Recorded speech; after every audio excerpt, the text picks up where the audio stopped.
Halo semuanya, buat yang belum kenal, perkenalkan saya Ju Hesti. Jadi sesuai judul dari video ini yaitu pembukaan mall di kala pandemi, di video ini bakalan dibahas nih, kenapa sih bisa ada yang namanya pandemi itu sampai mall sempat ditutup gara-gara efek dari pandemi itu sendiri. Nah, seperti yang kita tahu juga, sekarang mall juga udah dibuka kembali. Yuk, kita simak aja penjelasannya. Pada tanggal 11 Maret 2020, virus corona dinyatakan sebagai pandemi oleh Organisasi Kesehatan Dunia atau World Health Organization (WHO). Hal ini disampaikan langsung oleh Direktur Jenderal WHO, yakni Tedros Adhanom Ghebreyesus. Nah, sebenarnya apa sih pandemi itu? Pandemi adalah penyakit yang menyebar secara global, meliputi area geografis yang luas. Menurut WHO, pandemi ini tidak ada hubungannya dengan tingkat keparahan penyakit, jumlah korban, ataupun infeksi. Akan tetapi, pandemi berhubungan dengan penyebaran secara geografis. Center for Disease Control and Prevention, CDC, menyebut pandemi mengacu pada epidemi yang telah menyebar di beberapa negara atau benua. Suatu pandemi dinyatakan saat ada penyakit baru di mana masyarakat tidak mempunyai kekebalan terhadap penyakit tersebut. Status virus corona yang telah berubah menjadi pandemi bukan berarti virus ini semakin liar dan kuat, melainkan penyebaran virus corona yang semakin meluas dan menyebar di berbagai wilayah dunia. Sebelum virus corona ramai diperbincangkan seperti saat ini, seorang dokter bernama Li Wenliang telah memberikan informasi soal kemunculan virus ini. Beliau adalah seorang dokter yang bekerja di The Central Hospital of Wuhan yang merupakan kawasan paling parah terinfeksi virus corona. Beliau mengatakan kepada teman-temannya untuk mengingatkan orang-orang yang mereka cintai akan bahayanya virus ini. Tanpa disangka, dirinya pun terinfeksi virus corona dan harus menjalani perawatan intensif. Pada tanggal 7 Februari 2020, Li Wenliang diberitakan meninggal dunia dalam usianya yang baru menginjak 34 tahun. Setelah kematiannya, masyarakat China semakin mendesak pemerintahan untuk membuka data mengenai virus corona seluas-luasnya. Sejauh ini, virus corona diyakini pertama kali muncul di China pada bulan November 2019. China melaporkan kasus-kasus pneumonia atau radang paru-paru yang penyebabnya tidak diketahui ke WHO pada tanggal 31 Desember 2019. 9 hari kemudian, pihak berwenang China mengungkapkan mereka menemukan virus corona jenis baru pada sejumlah kasus pneumonia tersebut. Virus corona jenis baru ini mulai menjadi perhatian masyarakat dunia setelah pada tanggal 20 Januari 2020, Otoritas Kesehatan di Kota Wuhan, Provinsi Hubei, Tiongkok, menyatakan 3 orang tewas di Wuhan setelah menderita pneumonia yang disebabkan oleh virus ini. Virus corona yang tengah menyerang masyarakat dunia saat ini dalam istilah kedokteran disebut sebagai 2019 Novel Coronavirus atau 2019 nCoV. Center for Disease Control and Prevention (CDC) menyatakan virus corona merupakan jenis virus yang diidentifikasi sebagai penyebab penyakit pada saluran pernapasan, yang pertama kali terdeteksi muncul di kota Wuhan, Tiongkok.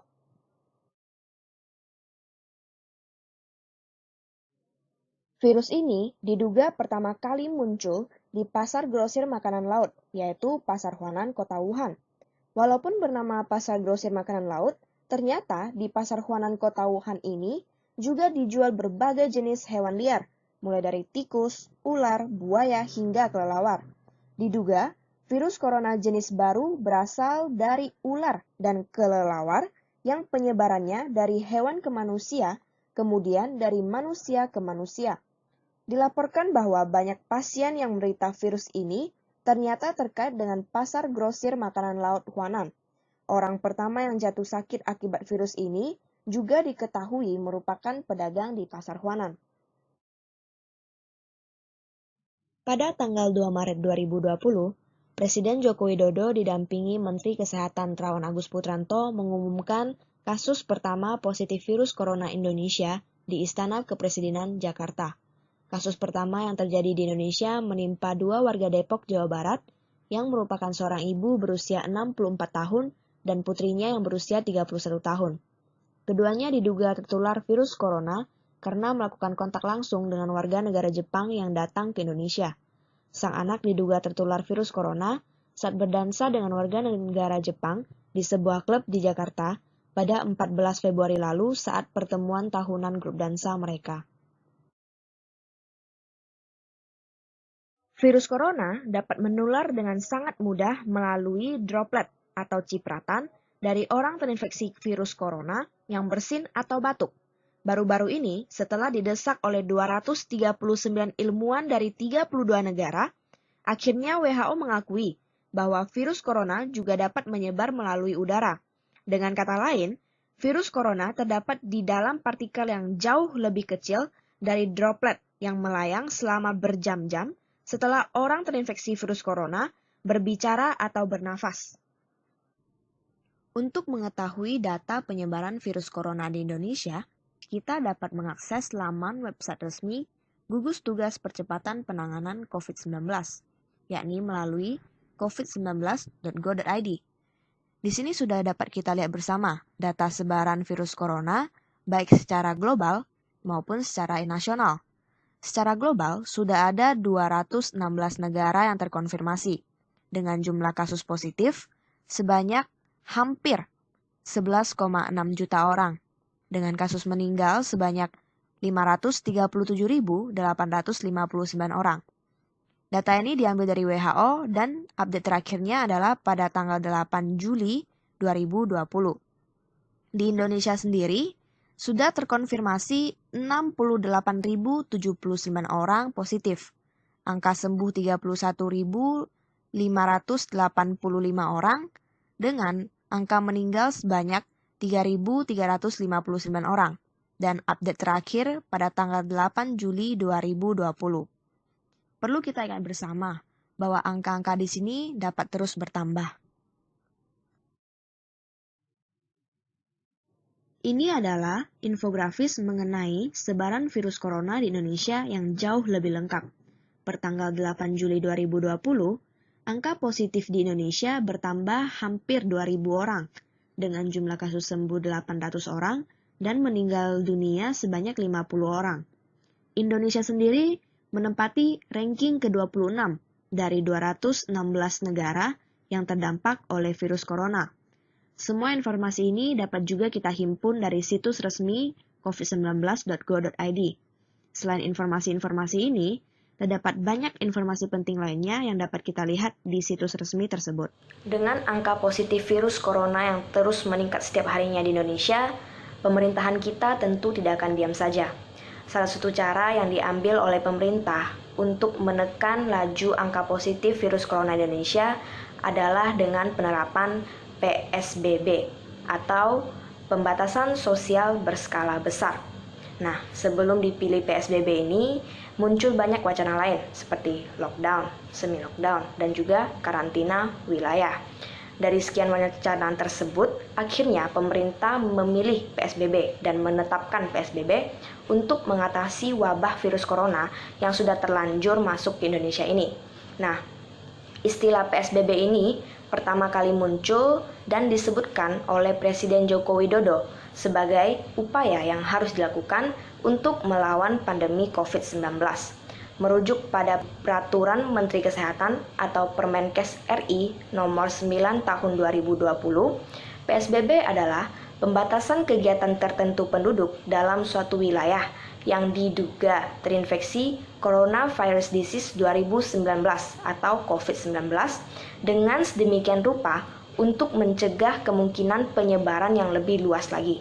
Semua ini dilakukan untuk mencegah semakin meluasnya penyebaran penyakit kedaruratan kesehatan masyarakat yang sedang terjadi di antar kita saat ini.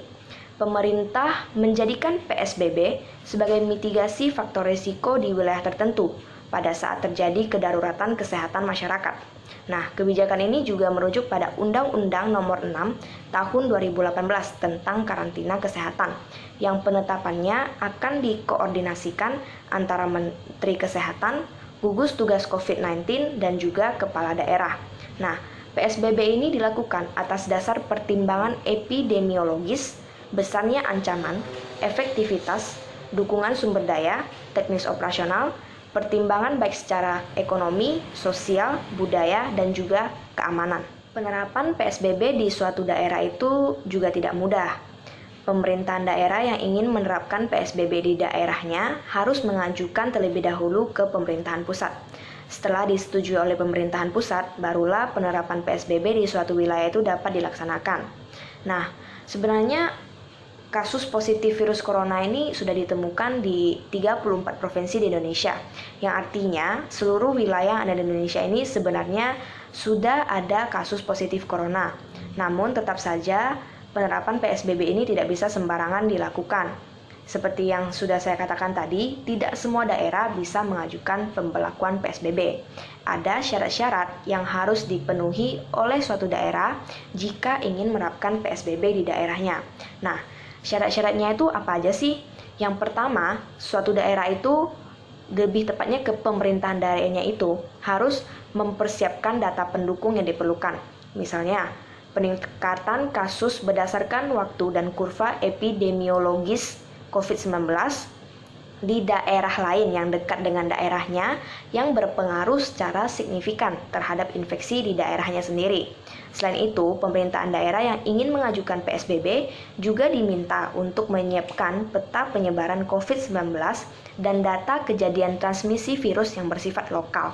Daerah juga diminta memberikan pelacakan atas penyelidikan epidemiologis yang menyatakan bahwa penularan ada berasal dari generasi kedua ataupun generasi ketiga virus tersebut.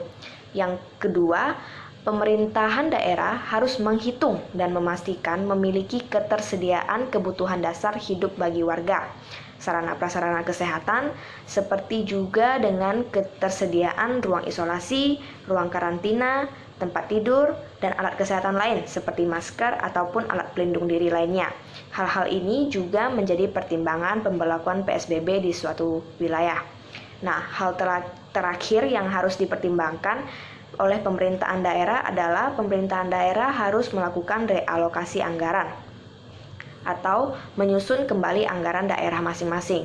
Nah, apabila suatu wilayah telah disetujui untuk menerapkan PSBB oleh Menteri Kesehatan, maka PSBB akan diberlakukan selama masa inkubasi virus corona yang paling panjang, yaitu sepanjang 14 hari.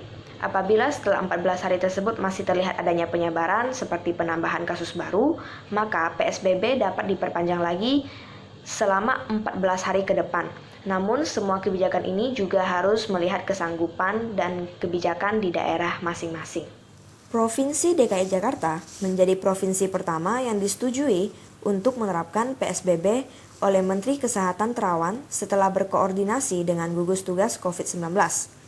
Alasan utama yang disampaikan Menkes Terawan dalam kenapa memberikan persetujuan PSBB di DKI Jakarta adalah karena alasan kesehatan. Hal lain yang menjadi pertimbangan Menkes adalah aspek keselamatan warga, mengingat pada saat itu Jakarta menjadi wilayah persebaran virus dengan jumlah kasus tertinggi di Indonesia. Aspek terakhir yang juga dipertimbangkan adalah faktor perekonomian. Untuk itu, Menkes menandatangani surat persetujuan PSBB untuk Jakarta pada 6 April 2020. PSBB di Jakarta sendiri resmi berlaku pada 10 April 2020. Selain Provinsi DKI Jakarta, ada juga beberapa provinsi lain yang pernah menerapkan PSBB seperti di daerah Jakarta. Contohnya adalah Sumatera Barat, Jawa Barat, dan juga Gorontalo. Sekarang pertanyaannya adalah, aktivitas apa aja sih yang akan dibatasi selama penerapan PSBB di suatu wilayah? Yang pertama, aktivitas persekolahan dan tempat kerja. Aktivitas di sekolah dan perkantoran juga termasuk dalam kegiatan yang dibatasi secara utama dalam PSBB. Pembatasan ini berlaku pada semua sekolah dan kantor, kecuali kantor dan instansi yang memberikan layanan kesehatan, pangan, energi, komunikasi, distribusi barang, keuangan dan perbankan, kebutuhan sehari-hari, dan industri strategis lainnya. Yang kedua, aktivitas ibadah dan keagamaan. Semua aktivitas keagamaan harus dilakukan dan dilaksanakan dari rumah dan hanya bisa dihadiri dengan pembatasan jumlah orang serta keharusan menjaga jarak interaksi. Kegiatan keagamaan juga harus mengikuti dan berpedoman pada peraturan undang-undang dan pandangan lembaga keagamaan yang diakui dan tercatat resmi oleh pemerintah. Yang ketiga, aktivitas di tempat dan fasilitas umum. Pembatasan aktivitas sosial yang melibatkan tempat dan fasilitas umum dilakukan dengan cara pembatasan jumlah orang dan pengaturan jarak interaksi. Yang keempat, aktivitas operasional transportasi umum. Transportasi atau angkutan umum mendapatkan pengecualian dalam PSBB dan wajib memperhatikan dan mengikuti pengaturan serta penjagaan jarak antar penumpang. Selain itu, transportasi yang mengangkut barang untuk kebutuhan masyarakat juga akan mendapatkan pengecualian dalam PSBB. Yang kelima, aktivitas sosial. PSBB menerapkan pelarangan dan pembatasan semua aktivitas kegiatan sosial dan budaya yang biasanya dipenuhi kerumunan yang rentan dengan penyebaran COVID-19. Larangan pembatasan kegiatan ini mengikuti pedoman dan pandangan lembaga adat resmi yang diakui dan ada dalam pengaturan perundangan pemerintah. Dan yang terakhir adalah aktivitas lain yang termasuk dalam pertahanan dan keamanan umum. Kegiatan yang juga mengalami pengecualian lainnya adalah aktivitas yang termasuk ke dalam pertahanan dan keamanan umum dan negara, yang berhubungan dengan menegakkan kedaulatan, mempertahankan keutuhan, dan melindungi wilayah Indonesia. Sampai sekarang ini, PSBB dinilai menjadi salah satu langkah yang cukup efektif untuk menekan angka penularan virus corona. Namun dalam penerapannya, tentu ada dampak positif dan negatif tersendiri. Salah satu dampak positif dari penerapan PSBB yaitu tentu saja dapat membantu kita dalam memutus mata rantai penyebaran virus corona. Dampak positif lainnya seperti kualitas udara menjadi semakin membaik karena mobilitas masyarakat yang menurun. Solidaritas masyarakat juga semakin meningkat. Muncul relawan-relawan untuk melawan COVID-19 ini. Kepedulian kita terhadap tenaga medis yang menjadi garda terdepan juga menjadi semakin tinggi. Selain dampak positif, tentu saja ada dampak negatifnya. Dampak negatif dari penerapan PSBB ini dapat kita lihat dari sudut pandang ekonomi. Penerapan PSBB ini dapat menyebabkan sejumlah industri dan mata pencaharian menjadi tersendat. Diproyeksikan, sektor usaha di luar yang dikecualikan dalam aturan PSBB akan mengalami penurunan kinerja yang lebih dalam sehingga mendekati kebangkrutan. Kebijakan yang membatasi aktivitas masyarakat ini tentu tidak mudah untuk dijalankan, terlebih lagi kepada masyarakat yang mata pencahariannya di sektor informal. Melihat kondisi perekonomian yang semakin memburuk setiap harinya, akhirnya pemerintah muncul dengan kebijakan baru yang sekarang kita kenal dengan istilah new normal atau kenormalan baru. New normal memang harus diterapkan dengan harapan penerapan new normal ini dapat menjaga produktivitas masyarakat di tengah pandemi COVID-19. Tatanan baru ini perlu ada karena hingga kini belum ada vaksin definitif atau vaksin yang sudah pasti dapat mengobati virus corona dan terstandarisasi secara internasional. Para ahli masih terus bekerja keras dan terus berusaha untuk dapat mengembangkan dan menemukan vaksin yang dapat segera digunakan untuk mengendalikan pandemi COVID-19 ini. Nah, penerapan new normal ini adalah berupa tatanan kebiasaan dan juga perilaku baru berbasis pada adaptasi untuk membudayakan perilaku hidup sehat dan bersih yang sebenarnya sangat mudah dijalankan jika kita memang benar-benar berniat untuk melakukannya. Caranya hanya dengan rutin cuci tangan pakai sabun, pakai masker saat keluar rumah, menjaga jarak dengan orang lain, dan yang terakhir adalah kita harus menghindari kerumunan. Kebiasaan baru ini harus menjadi kesadaran kita bersama, menjadi kesadaran kolektif agar dapat berjalan dengan baik.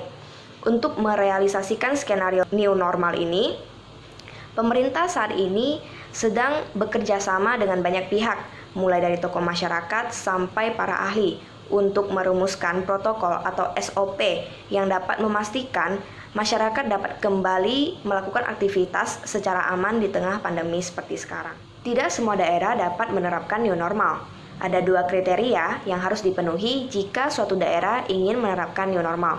Yang pertama adalah daerah-daerah yang sama sekali belum pernah ditemukan virus corona di sana.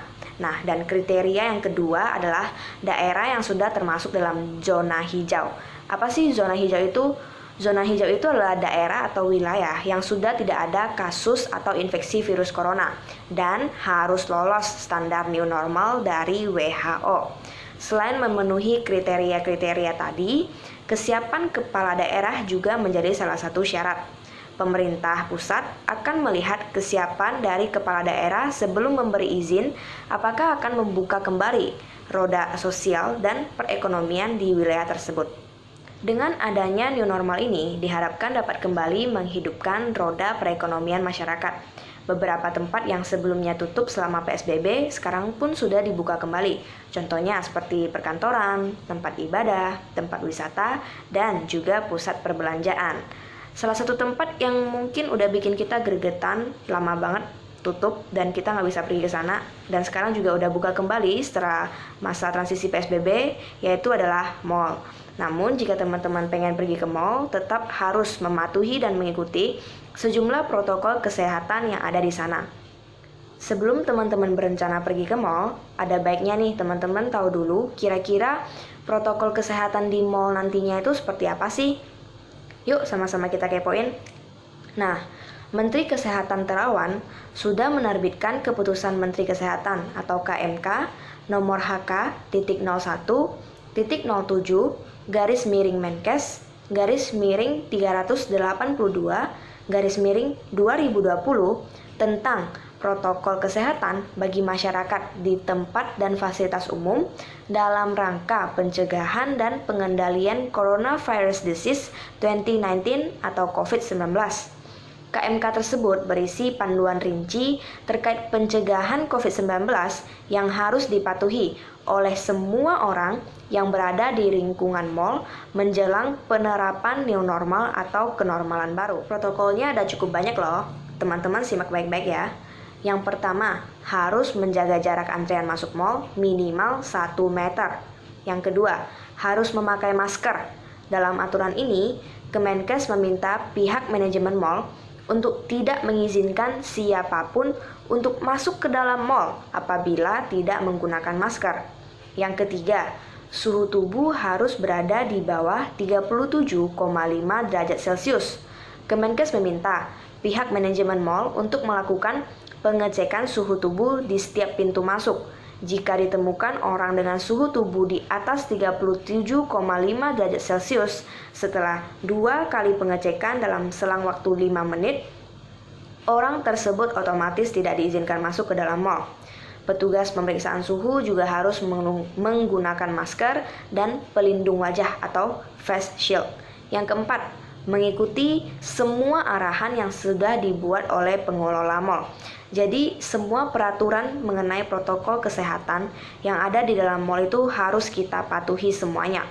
Nah, yang kelima, untuk eskalator dan lift, pengunjung harus berdiri di tanda yang sudah diberikan jarak antar orang. Yang keenam, antrean di dalam toilet juga minimal 1 meter. Yang ketujuh, pembayaran diusahakan cashless atau menggunakan metode non-tunai. Yang kedelapan, pada restoran dine-in dan food court atau makan di tempat, kapasitasnya maksimal 50%. Yang kesembilan, semua karyawan harus memakai masker dan juga face shield atau pelindung wajah. Yang kesepuluh, musola tanpa karpet dan diberi juga jarak 1 meter. Yang ke-11, harus ada ruangan isolasi yang lengkap dengan peralatan alat pelindung diri atau APD hingga oksigen untuk ruang P3K. Yang ke-12, mall harus mempunyai gugus kendali COVID-19 sehingga ikut mengawasi pengunjung-pengunjung nakal yang mungkin tidak mengikuti protokol yang ada. Dan yang terakhir, setiap hari mall harus dibersihkan dengan disinfektan. Kemenkes menghimbau para pedagang dan pekerja di mall untuk melakukan pembersihan disinfektan pada gerai dan toko-toko mereka. Dengan adanya protokol kesehatan yang harus diterapkan selama pembukaan mall di tengah pandemi ini, pihak manajemen mall melakukan berbagai inovasi agar dapat menerapkan protokol kesehatan secara maksimal dan membuat kita sebagai pengunjung merasa nyaman dan aman selama berada di mall tersebut. Teknologi touchless atau tanpa sentuhan menjadi salah satu pilihan utama yang dikembangkan oleh pihak manajemen mall. Sekarang, yuk Kita lihat teknologi apa saja yang sudah diterapkan oleh mal-mal besar di Indonesia sekarang ini. Kita mulai dari area parkir. Di beberapa mal, kita sudah tidak perlu lagi menekan tombol untuk mengambil karcis.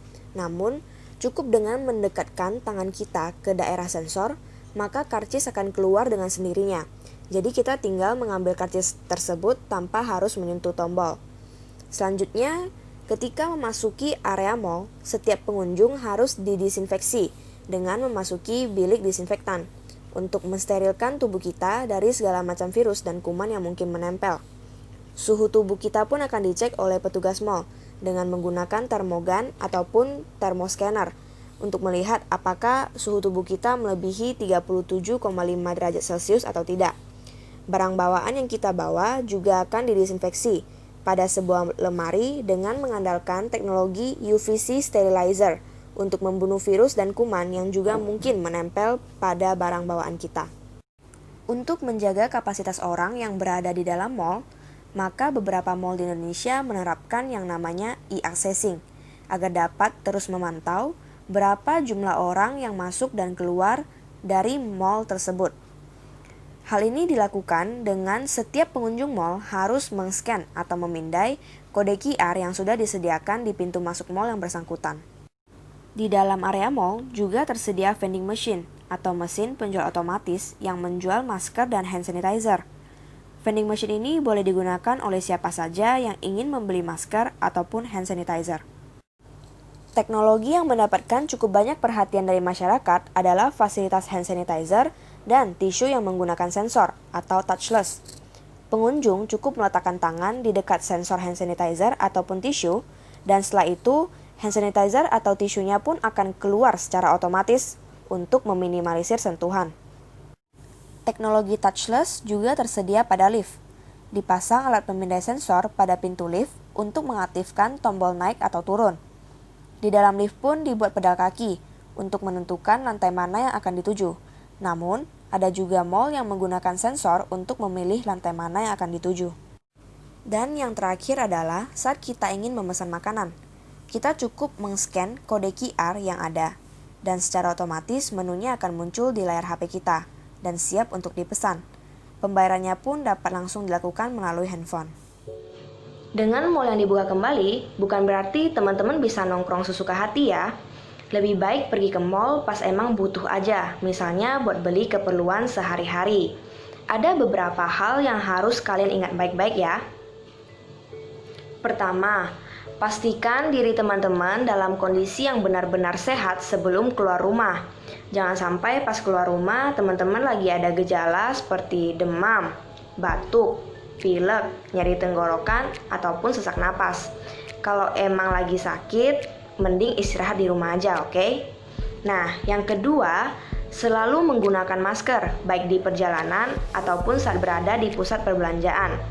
Yang ketiga, jaga terus kebersihan tangan teman-teman dengan cara sering cuci tangan pakai sabun atau enggak pakai hand sanitizer. Yang keempat, hindari menyentuh area mata, hidung, dan juga mulut. Yang kelima, tetap perhatikan jarak dengan orang lain minimal 1 meter. Dan yang terakhir, jika pusat perbelanjaan sedang ramai-ramainya, mending teman-teman pulang dulu dan pergi ke sana lain kali aja ya. Ingat untuk tetap dan terus menerapkan yang namanya protokol kesehatan di mana saja dan kapan saja.